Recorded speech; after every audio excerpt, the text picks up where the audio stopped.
ಬನ್ನಿ ಫ್ರೆಂಡ್ಸ್, ಇವತ್ತು ನಾವು ಕ್ಯಾರೆಟ್ ಹಲ್ವಾ ಮಾಡೋಣ. ಈ ಕ್ಯಾರೆಟ್ ಹಲ್ವಾನಲ್ಲಿ ನಾವು ಹಾಲು ಮತ್ತು ಖವಾ ಯೂಸ್ ಮಾಡಿಲ್ಲ. ಖಂಡಿತ ಈ ರೀತಿ ನೀವು ಟ್ರೈ ಮಾಡಿ ನೋಡಿ. ಹಲೋ ಫ್ರೆಂಡ್ಸ್, ನಮ್ಮ ಸ್ವಾದ ಚಾನಲ್ಗೆ ಸ್ವಾಗತ.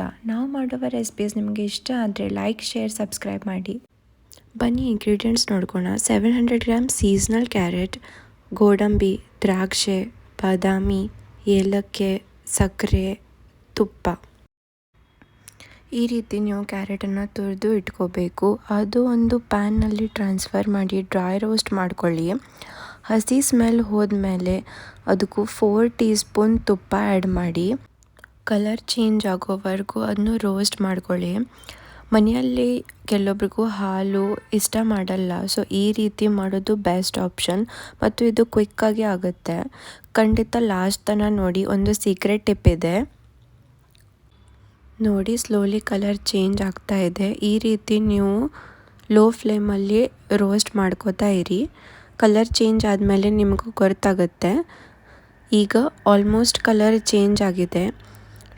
ಅದಕ್ಕೂ ಡ್ರೈ ಫ್ರೂಟ್ಸನ್ನ ಆ್ಯಡ್ ಮಾಡಿ. ಇಂಗ್ರೀಡಿಯೆಂಟ್ಸ್ನಲ್ಲಿ ತೋರಿಸಿದ್ದು ಎಲ್ಲನೂ ಡ್ರೈ ಫ್ರೂಟ್ಸ್ನ ಆ್ಯಡ್ ಮಾಡಿ. ನೀವು ಖಜೂರನ್ನು ಆ್ಯಡ್ ಮಾಡ್ಕೋಬೋದು, ಅದು ಆಪ್ಷನಲ್. ಏಲಕ್ಕಿನ ಸ್ವಲ್ಪ ಕುಟ್ಟಿ ಹಾಕಿ, ಮಸ್ತ್ ಫ್ಲೇವರ್ ಬರುತ್ತೆ. ಎಲ್ಲ ಡ್ರೈ ಫ್ರೂಟ್ಸನ್ನು ಹಾಕಿ ಅದನ್ನು ಕ್ವಿಕ್ ಮಿಕ್ಸ್ ಮಾಡಿಕೊಳ್ಳಿ. ಕ್ವಿಕ್ ಮಿಕ್ಸ್ ಆದಮೇಲೆ ನಿಮ್ಗೆ ರುಚಿಗೆ ತಕ್ಕಷ್ಟು ಸಕ್ಕರೆನ ಆ್ಯಡ್ ಮಾಡ್ಕೊಳ್ಳಿ. ಇಲ್ಲಿ ನಾವು 6 ಟೀ ಸ್ಪೂನ್ ಸಕ್ಕರೆನ ಆ್ಯಡ್ ಮಾಡ್ಕೊಂಡೇವಿ. ನೀವು ಜಾಸ್ತಿ ಸಕ್ಕರೆ ತಿನ್ನೋರಿದ್ದರೆ ಜಾಸ್ತಿನೇ ಆ್ಯಡ್ ಮಾಡ್ಕೋಬೋದು, ಇಲ್ಲಾಂದರೆ ನೀವು ಕಮ್ಮಿ ಆ್ಯಡ್ ಮಾಡ್ಕೊಳ್ಳಿ. ಸೀಕ್ರೆಟ್ ಟಿಪ್ ಏನಂದರೆ, ಇಲ್ಲಿ ನಾವು 2 ಟೀ ಸ್ಪೂನ್ಸ್ ತುಪ್ಪನೂ ಲಾಸ್ಟಿಗೆ ಆ್ಯಡ್ ಮಾಡೇವಿ. ಇದ್ರಲ್ಲೇ ಮಸ್ತ್ ಶೈನ್ ಬರುತ್ತೆ. ಕ್ಯಾರೆಟ್ ಹಲ್ವಾ ತುಂಬಾ ಶೈನಿ ಆಗಿ ಕಾಣುತ್ತೆ. ಈ ರೀತಿ ಕ್ವಿಕ್ ಮಿಕ್ಸ್ ಮಾಡಿ ಲಿಡ್ ಕ್ಲೋಸ್ ಮಾಡಿ ಮತ್ತು ಗ್ಯಾಸ್ ಫ್ಲೇಮ್ ಲೋ ಮಾಡಿ ಸಕ್ಕರೆ ಕರಗೋವರೆಗೂ ವೇಟ್ ಮಾಡಿ. ಲಿಡ್ ಓಪನ್ ಮಾಡಿ ಸಕ್ಕರೆ ಕರಗಿದೆ ಅಂತ ಚೆಕ್ ಮಾಡಿ. ನೋಡಿ ಯಾವ ರೀತಿ ಸಕ್ಕರೆ ಕರಗಿದೆ ಮತ್ತು ಕ್ಯಾರೆಟ್ ಹಲ್ವಾ ತುಂಬಾ ಶೈನಿ ಆಗಿದೆ. ಕ್ಯಾರೆಟ್ ಹಲ್ವಾ ಮಾಡೋದು ಈ ಸ್ಟೈಲು ನಿಮಗೂ ಇಷ್ಟ ಆಗಿದೆ ಅಂತ ಅನ್ಕೋತೀನಿ.